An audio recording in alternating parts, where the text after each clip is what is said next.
Welcome to Self-Love Sermons. I'm Ellen Gilbert, your host and self-love coach. Today we're going to try something a little different. I'm going to try to keep it to 30 minutes or less and really hit the high points. Give you the most information in a really efficient little nugget of time, because I know what it's like to want to just hit the highlights, get what you need so you can get on with your beautiful day. And no better topic for this than boundary setting.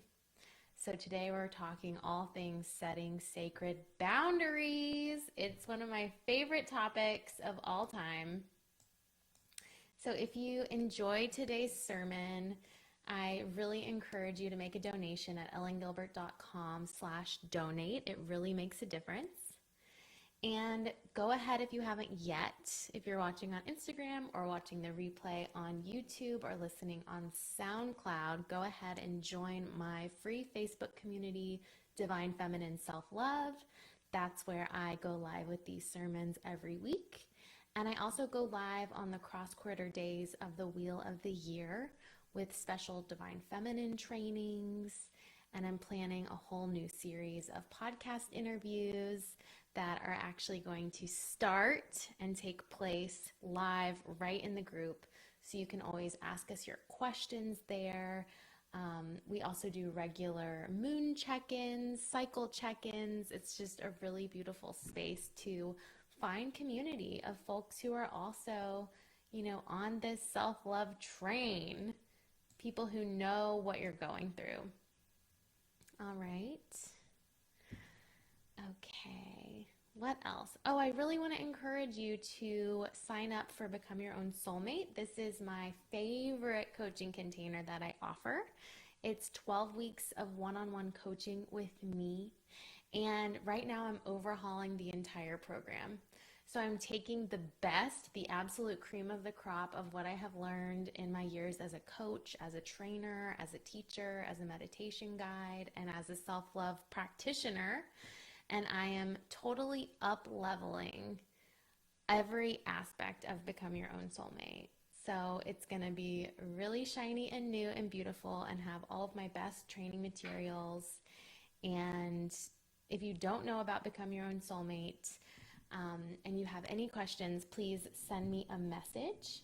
But actually today's topic on setting sacred boundaries is going to be a key part of becoming your own soulmate. So we will spend an entire week on setting those sovereign boundaries, what it means to your psyche when you set boundaries. You're actually telling yourself that you are worthy. You're telling yourself that you are loved. And so a little bit of today is going to be a sneak preview of that part of Become Your Own Soulmate. So if this resonates with you today and you really want some more one-on-one support as you set more boundaries in your life, then reach out to me for your free session and we can talk about the application a little bit. I'm so excited about that. And the last little piece of housekeeping is Free to Flow. My day-long yoga and menstruality retreat has been rescheduled for December 11th. So you can find all the details at ellengilbert.com/free-to-flow. Jamie and I are really excited to bring you this day-long virtual retreat in the deep, dark, divine feminine winter season, and to create a community of folks who are bleeding, who do ovulate, who have a menstrual cycle, and who want to learn how to unlock the full power of that cycle. What does it mean to you to have a cycle? How can you maximize your energy, your day, your life because you have a cycle? And how can you move your body during each phase of the cycle in a way that prevents injury, promotes balance, promotes energy, and just makes you love your cycle and your body all the more, because cycle awareness is body love. So also let me know if you have questions about Free to Flow. I'm so excited. All right, time for our little check-in.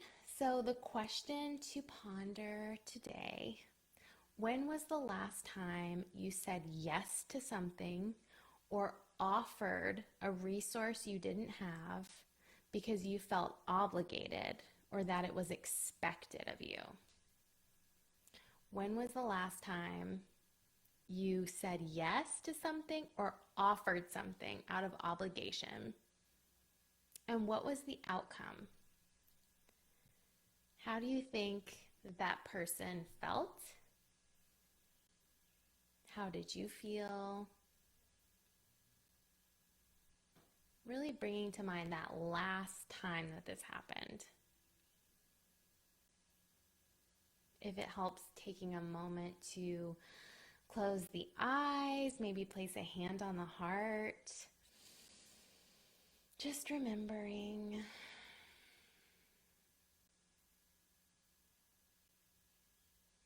Who were you in that moment as you were under-resourced, as you were crossing your own boundary? What judgments did you have about yourself? Were you able to be the full, connected, whole version of you that you long to offer those you love? That you long to offer yourself?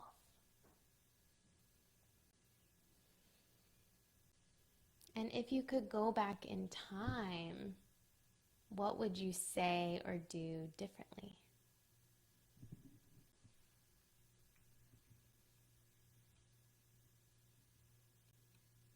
When you're ready, you can open your eyes. Feel free to share in the comments anything that arose from that check-in. I would love to hear from you. So, the title of today's talk, Setting Sacred Boundaries. What are sacred boundaries?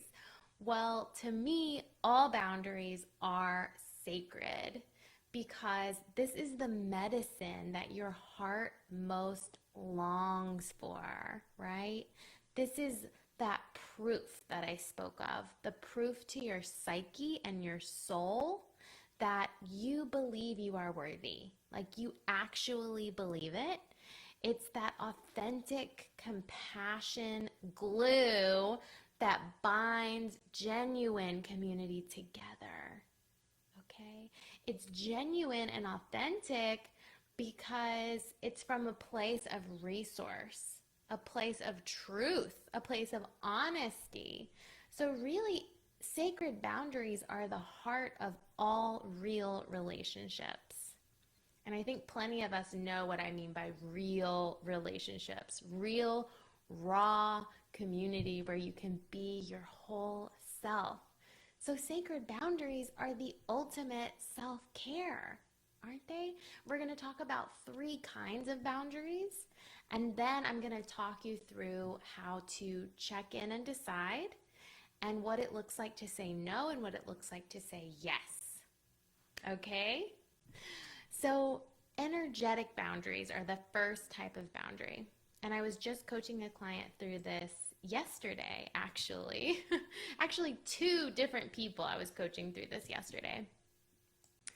Energetic boundaries is the boundary when you still have to show up for something physically, like on a literal physical time and space level, but you make a decision to not bring your whole energy to the table, to not bring your whole emotionality to the table, to not let the interaction or the circumstance take up valuable real estate in your mind and in your body after the interaction, after the situation. So, for example, what I was coaching a client through last night is having a job that you know it's time to leave. It's not in alignment. The organization is mistreating you. The role isn't fulfilling you. You're no longer challenged, or you know that it's time to make a total career shift. What people will often need to do is set some energetic boundaries first. For example, still show up for their 9 to 5. Yeah, still maybe even meet those deadlines on time within reason. but not give so much energy to making everything perfect or even up to their own standards. And it can be really challenging to dial back some of these energetic boundaries and to give yourself permission and space to be less than perfect, to be just enough. Um, to even possibly, deal with some repercussions because you're making a decision that what's most important to you is to just sort of it's really survival mentality, and hopefully it's short term. It's important that our energetic boundaries with something like work that takes up so much of our lives are short term solutions so we can make that move. Because if they're not short term, if we're having to really curb our mental capacity, our emotional capacity at work, we're going to start to feel like robots and our soul is going to start to die a little bit. I think we've all been there, right? So we want to set healthy energetic boundaries and we want to be really clear about how that's impacting um, our humanness a little bit, if that makes sense. And there are so many examples of energetic boundaries. My favorite is just, let's again for work. Let's say you leave your 9 to 5 and you come home. It's choosing to shut down any thinking about work after hours. It's choosing to stop problem solving when you're not in the office, for example. Um, it's making a decision again and again to release what doesn't serve you. Okay? And it's really a beautiful thing. I've experienced it myself when I sort of check out from the constant worry and fear and scarcity mentality of problem solving and thinking and worrying. I actually am able to show up and see the situation with fresh eyes. It's like when you've already decided to take another job, you start to feel some freedom and ease in your current job because you're reminded it's not forever. And the truth, dear ones, nothing is forever. Everything is impermanent. And you are not your job. You are not your relationship. Whatever the issue is, energetic boundaries help us see that that is not the whole of who we are. And of course, we know from Buddhism, right, that anytime we get identified with one role or one aspect of our lives, we're going to suffer because we lose sight of our wholeness and our holiness. So that's energetic boundaries. The next type of boundary we're going to talk about are emotional boundaries. So sometimes we have to set boundaries with loved ones. And this can be probably the trickiest boundary. It's not a physical boundary, it's not an energetic boundary, it's an emotional boundary. Because what we're setting a boundary around is what they can and can't share with us, how much we can or can't hold space for them, how much room we really have to listen to them, to give advice, to be that shoulder to cry on. And I think sometimes we assume that, especially to be a woman, it means to be a good wife, daughter, mother, sister, friend who has boundarylessness, like a boundaryless, boundless capacity for holding everyone else's crap. Okay?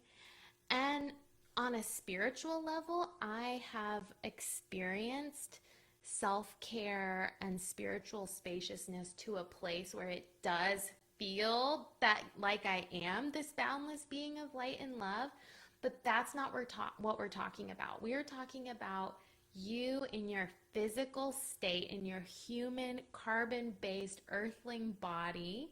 You are not boundless and boundaryless. Your higher self might be, but you as a human are not. Your resources are finite. And so when it comes to emotional boundaries, these can be really tricky. We have to remind ourselves that we're not boundless. And we also have to remind ourselves that we don't have to pretend like we are boundless in order to belong and be worthy.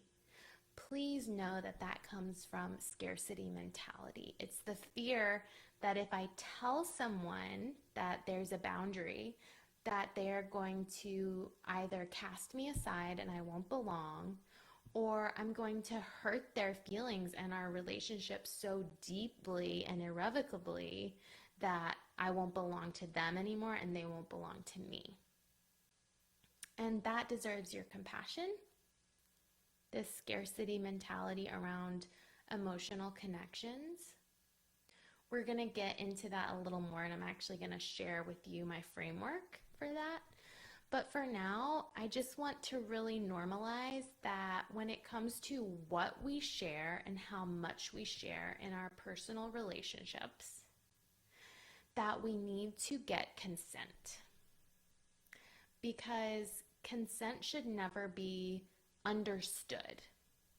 It should be asked for with the understanding and the sovereignty that the person you're asking to hold space for you, the person you're asking for advice or for a listening ear, has every right to say no. And guess what? It's good news, because if they have the right to say no, then you have the right to say no. So let this be a mutually reinforcing gift that you're giving them and yourself. And you can walk them through what this looks like. Send them this video to help them understand, right? So let's normalize getting consent. Let's normalize trigger warnings, content warnings, not just in our written communications, but in our verbal communications, in our conversations with loved ones. If something happened that relates to sexual assault, violence, any sort of trauma, make sure you're letting that person know. You know, I have something to share with you, and this is what it contains. Is it okay if I share that with you? We don't want to re-traumatize our loved ones, right? So let's get consent before sharing heavy things with each other. You wouldn't just hand me a live snake, right? You wouldn't just hand me a bomb and then run away. So why would you hand me some piece of information that now I'm going to have to sit with and figure out how to work through? If I say yes, it's a different story. We can work through it together. And I probably will have to work through it a little bit on my own. Let's just be honest. Information affects us. What we learn deeply impacts us. Okay? Now, if someone you love does cross a line and it leads to some hurt and confusion, maybe you haven't set that boundary yet, but you can let them know really gently. I realize I didn't set this boundary with you before, but moving forward, do you think it might be possible that you get consent from me or make all of your expectations clear about who I can and can't share this information with before you begin to tell me the thing? It's a perfectly reasonable ask. There might be some hurt feelings. There might be some pushback. We can survive this. We can forgive this. We can understand this. And we can still hold the line. Okay, so that's emotional boundaries. The last type of boundary we're going to focus on are physical boundaries. So I think it's so funny how we often talk about you need to carve space for yourself. You need to find time for yourself. All of your time is yours. It belongs to you. Okay? You decide how much of it you give to others. Yeah? Make sure that no one is expecting or assuming demands on your time without your consent, without conversation, without negotiation. And let's all normalize menstrual cycle sovereignty, please. I'm on cycle day 28. I'm feeling spicy as hell. And if someone was to ask me for something today, I would say, actually, I'm premenstrual. This is how I'm feeling. This is my experience. Hi.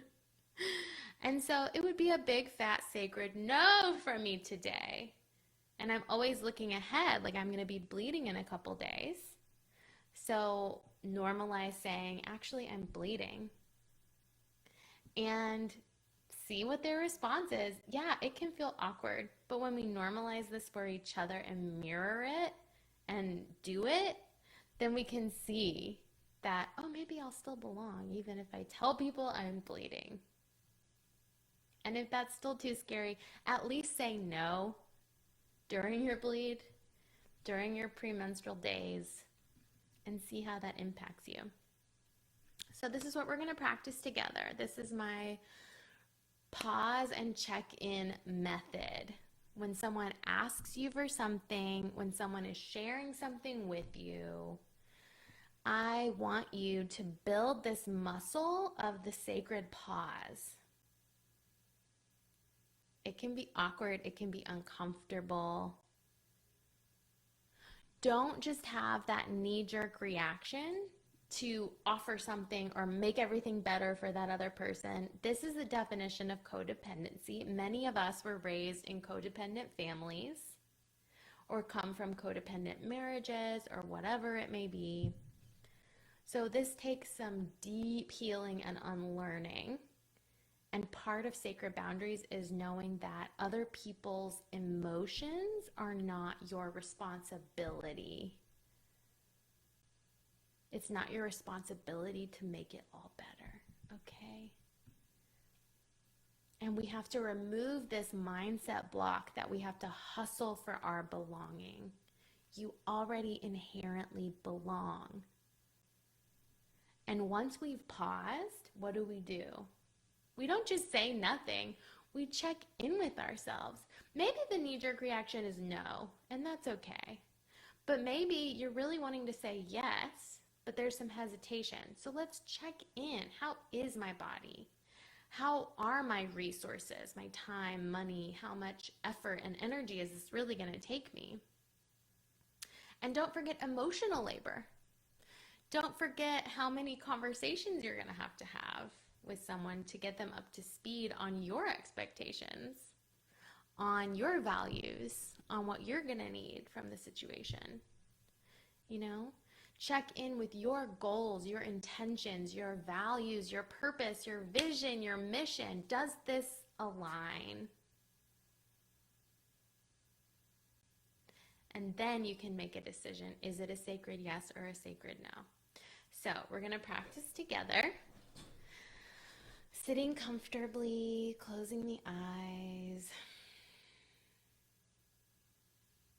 Spine upright. Take a deep breath in, down the spine. Let it out, up through the spine. Good job.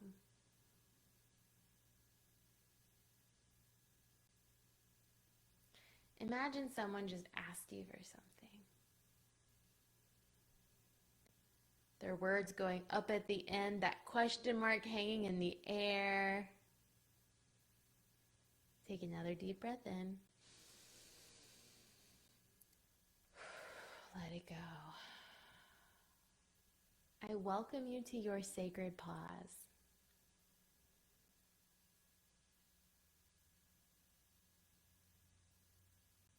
Imagine not saying anything in response right away.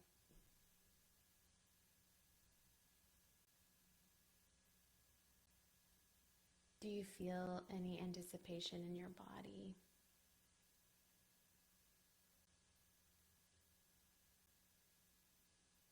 Any tightness or anxiety?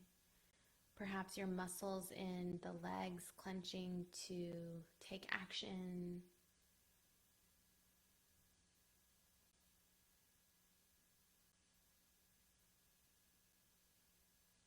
Perhaps the mind racing with thoughts. Well, shouldn't I answer them? Shouldn't I just say yes? Shouldn't I do it? Shouldn't I help?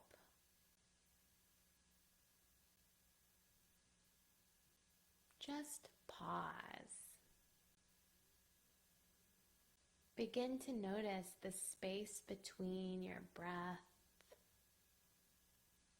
after the inhale, before the exhale. after the exhale, before the inhale.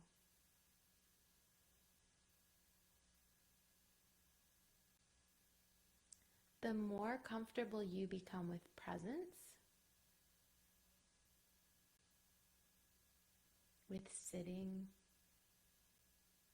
with mindfulness, with embodiment,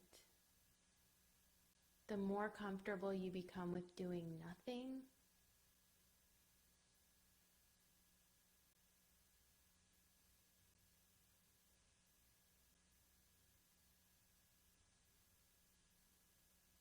the more comfortable you become with being silent and still,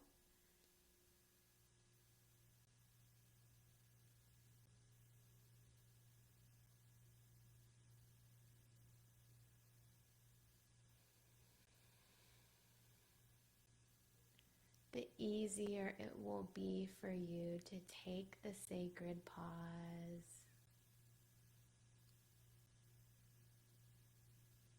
Bring a slight smile to the lips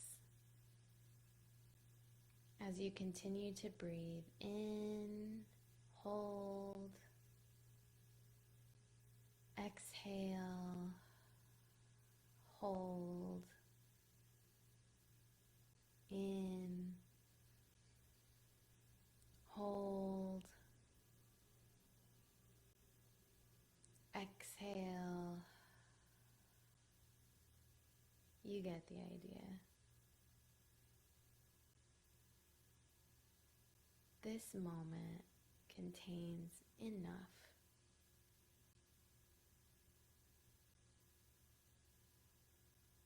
You are safe in the sacred pause.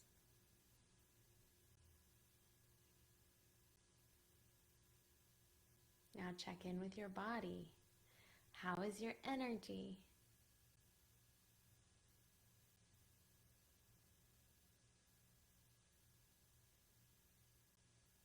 What do you need?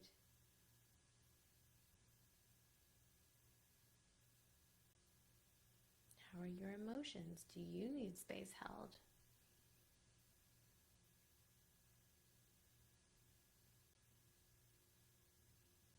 How spacious do you feel in your schedule today?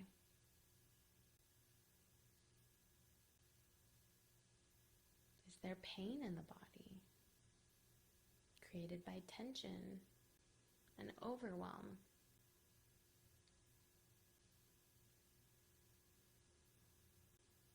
Do you have the capacity and do you have the desire to say yes to this request?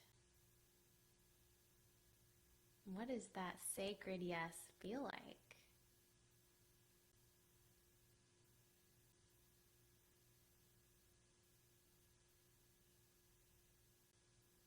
Or is it a no?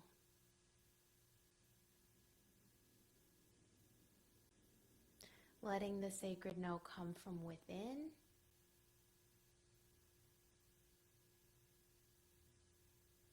unhooking from this idea that it has to come from without, from some external obligation or excuse. Your body is wise. There is wisdom in the sacred pause. You are sovereign in your own life.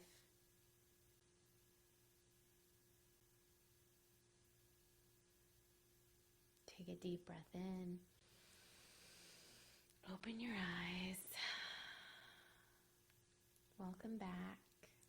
What does your sacred yes feel like? Let us know in the comments below. For me, I get goosebumps.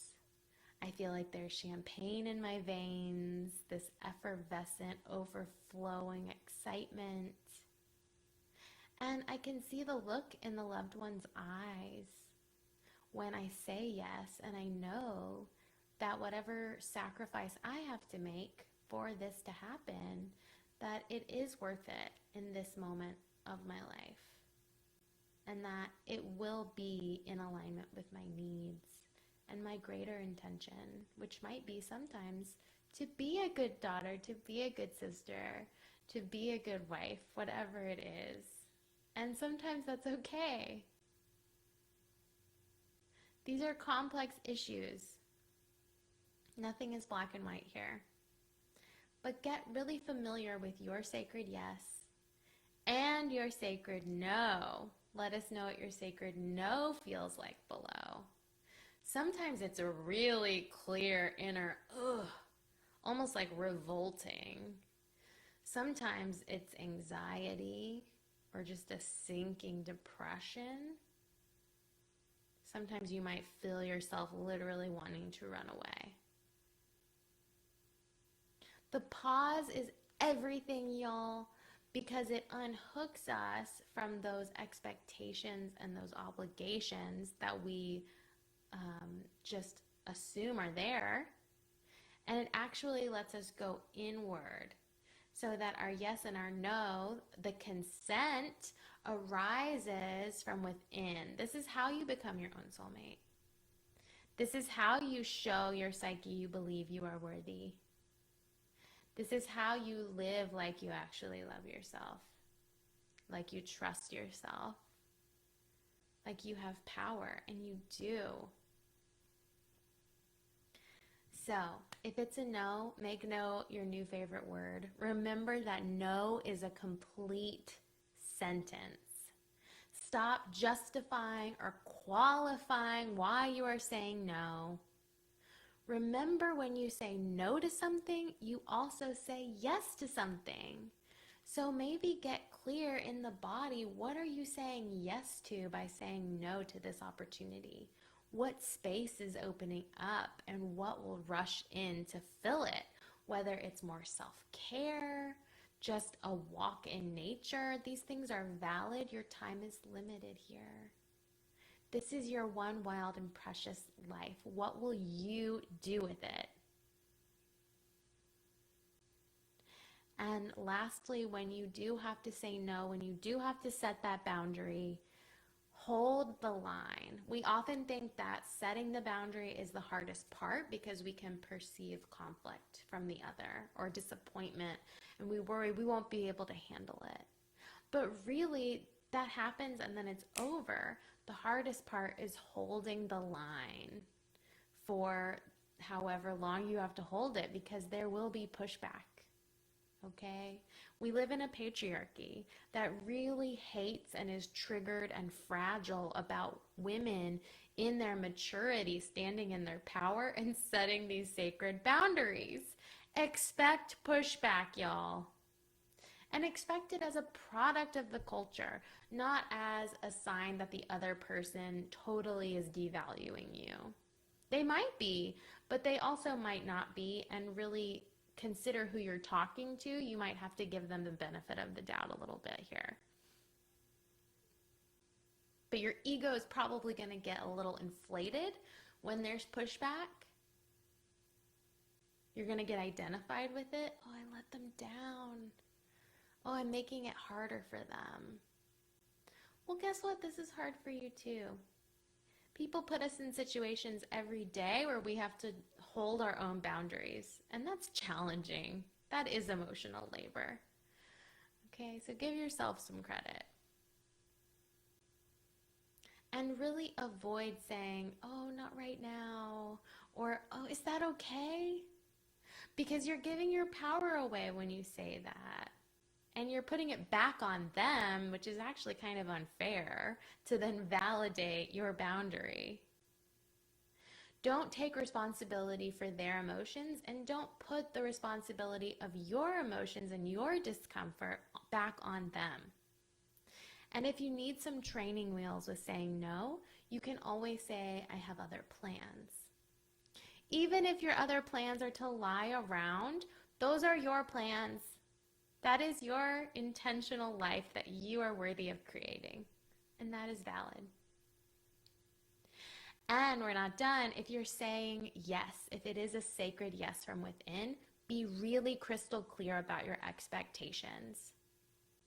Set a clear exit strategy for yourself. Make sure your role is understood by both of you to be the same. Be honest going in. This is The most compassionate gift you can give the other person is to let them know, like, I actually don't have a lot of energy, but I can listen and hold space for you for about 15 minutes. I love when people say that to me. Then I'm not worried about if I'm taking up too much space. You know, it's a clear boundary. And these are the ways that when we do commit to something, we can show up as our full selves. This is how we stop overcommitting, draining our resources, half-assing our connections and our relationships and our lives, but rather lead more intentional, energized, fully present lives. I mean, isn't that who you really want to be? Isn't that who you really are? This is the way to do it. When you say no to more, you say yes to the right things. You say yes to the life of your dreams. This is how we stand in our rooted power. We remember that we are sovereign, that we are worthy, that we already belong, and we belong to ourselves. So setting boundaries is a natural part of that self-belonging. Over time, you will cultivate and build that root chakra strength that grounds you, makes you feel safe, makes you feel rooted, reminds you who you really are outside of this interaction and this need for a boundary. The more you trust yourself, the easier it becomes. Others are going to respect and celebrate you, like those others that probably really should be in your lives, those others that really matter. They're going to celebrate you. I mean, we all want to be there for each other, and that's beautiful. But let's start to celebrate our brazen friends. Every time someone says no, every time someone sets a boundary, call them out and celebrate them. Say, thank you for giving me permission and for modeling this for me.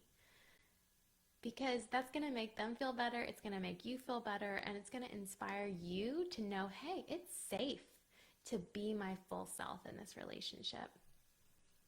And finally, I leave you with my rule for relationships, my number one rule, my top value for sovereignty, which is everyone gets to ask for what they need. And everyone gets to say no.